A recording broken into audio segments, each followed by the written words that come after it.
রাম সকলের দাবি কিছু তৃণমূল নেতা ডায়মন্ড হারবারে হলো না সংহতি মিছিল, তাই আলাদা করে কোনো সংহতি হচ্ছে না। ভোট ব্যাংক অক্ষুণ্ণ রাখতে সংহতি যাত্রায় না পিছু হটেছেন অভিষেক বন্দ্যোপাধ্যায়। শুরু হয়েছে রাজনৈতিক চাপানুতর। ইতিমধ্যেই ডায়মন্ড হারবার বারবার ডায়মন্ড হারবার কেন্দ্র ফোকাসে সামনে উঠে আসছে। ডায়মন্ড হারবারে কোনো আলাদা করে সংহতি মিছিল নয়, রাম সকলের দাবি কিছু তৃণমূল নেতার।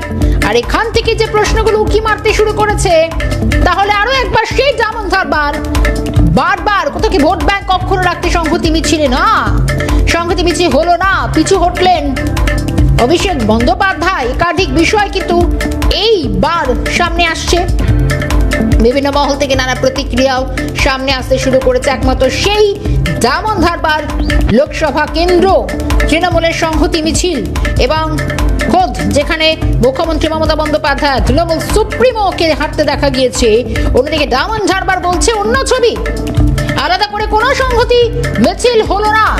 যার ফলে সৈকত রয়েছেন আমার সঙ্গে। সৈকত, একদিকে যে সংহতি মিছিলে আমরা দেখলাম খোদ তৃণমূল সুপ্রিমো তাকে হাঁটতে, কিন্তু ডায়মন্ড হারবারে সেই সংহতি মিছিল হলো না, কিন্তু কেন?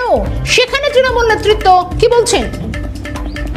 দেখো, একদমই গোটা রাজ্য জুড়ে কিন্তু আজকে মুখ্যমন্ত্রী মমতা বন্দ্যোপাধ্যায় তথা দলের সুপ্রিমো মমতা বন্দ্যোপাধ্যায়ের নির্দেশে সমস্ত জায়গায় কিন্তু তৃণমূল কর্মী সমর্থকদেরকে সংহতি যাত্রায় হাঁটতে দেখা গেছে। কিন্তু সাংসদ অভিষেক বন্দ্যোপাধ্যায়ের গড় এই ডায়মন্ড হারবার, এই ডায়মন্ড হারবারে কিন্তু কোনো সংহতি যাত্রা করতে দেখা যায়নি তৃণমূল নেতা কর্মীদের। স্বাভাবিকভাবেই কিন্তু এই বিষয়টি নিয়ে রাজনৈতিক চাপানুতর শুরু হয়ে গিয়েছে, প্রশ্ন উঠতে শুরু করেছে।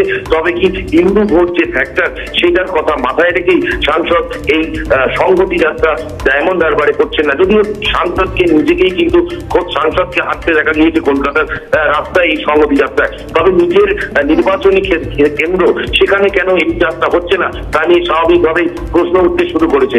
বিরোধীদের অভিযোগ যে লোকসভা নির্বাচনের কথা কিন্তু মাথায় রেখেই ভোট ব্যাংক অক্ষুণ্ণ রাখতে এই সংহতি যাত্রা থেকে পিছু হেঁটেছেন অভিষেক। তবে স্থানীয় যে তৃণমূল কর্মী সমর্থক আছেন তারা দাবি করছেন যে ডায়মন্ড হারবারে আলাদা করে কখনোই সম্প্রীতি অক্ষুণ্ণ হয়নি, তাই আলাদা করে হয়তো সাংসদ ভাবছেন যে আলাদা করে সম্প্রীতি যাত্রা দরকার নেই, সেই জন্যই হয়তো তৃণমূলের তরফ থেকে ডায়মন্ড হারবারে কোনো যাত্রার উদ্যোগ নেওয়া হয়নি। এই এখনো পর্যন্ত যে খবর, সেখানে কিন্তু ডায়মন্ড হারবার লোকসভায় কোথাও এই তৃণমূলের সংহতি যাত্রা এখনো পর্যন্ত হয়নি।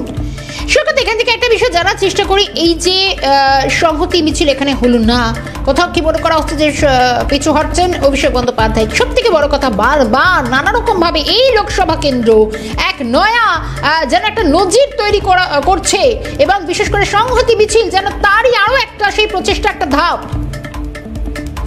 একদমই তাই। দেখো, তৃণমূল কর্মী সমর্থক কিন্তু যাদের সাথে আমাদের কথা হয়েছে তারা বারবার করে উল্লেখ করছেন ডায়মন্ড মডেলের কথা, অর্থাৎ যে ডায়মন্ড হারবার মডেল, এখান থেকে কিন্তু এর আগে আমরা দেখেছি করোনার ভ্যাকসিনেশন কিংবা বিভিন্ন রকম কাজে কিন্তু যখন দেশের মধ্যে একটা সেরার দাবি করা হচ্ছে সাংসদ এবং দলের তরফে ডায়মন্ড মডেল, সেখানে কিন্তু ফের একবার রাজ্য জুড়ে যখন তৃণমূলের তরফে সংহতি যাত্রা হচ্ছে, সেখানে নয়া নজির সাংসদ অভিষেক বন্দ্যোপাধ্যায়ের গড় এই ডায়মন্ড হারবারে। কারণ এই ডায়মন্ড হারবারে আবারও কিন্তু একটা ভিন্ন চিত্র, কারণ সংহতি যাত্রা হলো না। সৈকত, ধন্যবাদ জানাই তোমায়। সঙ্গে ছিলেন সৈকত ঘোষ।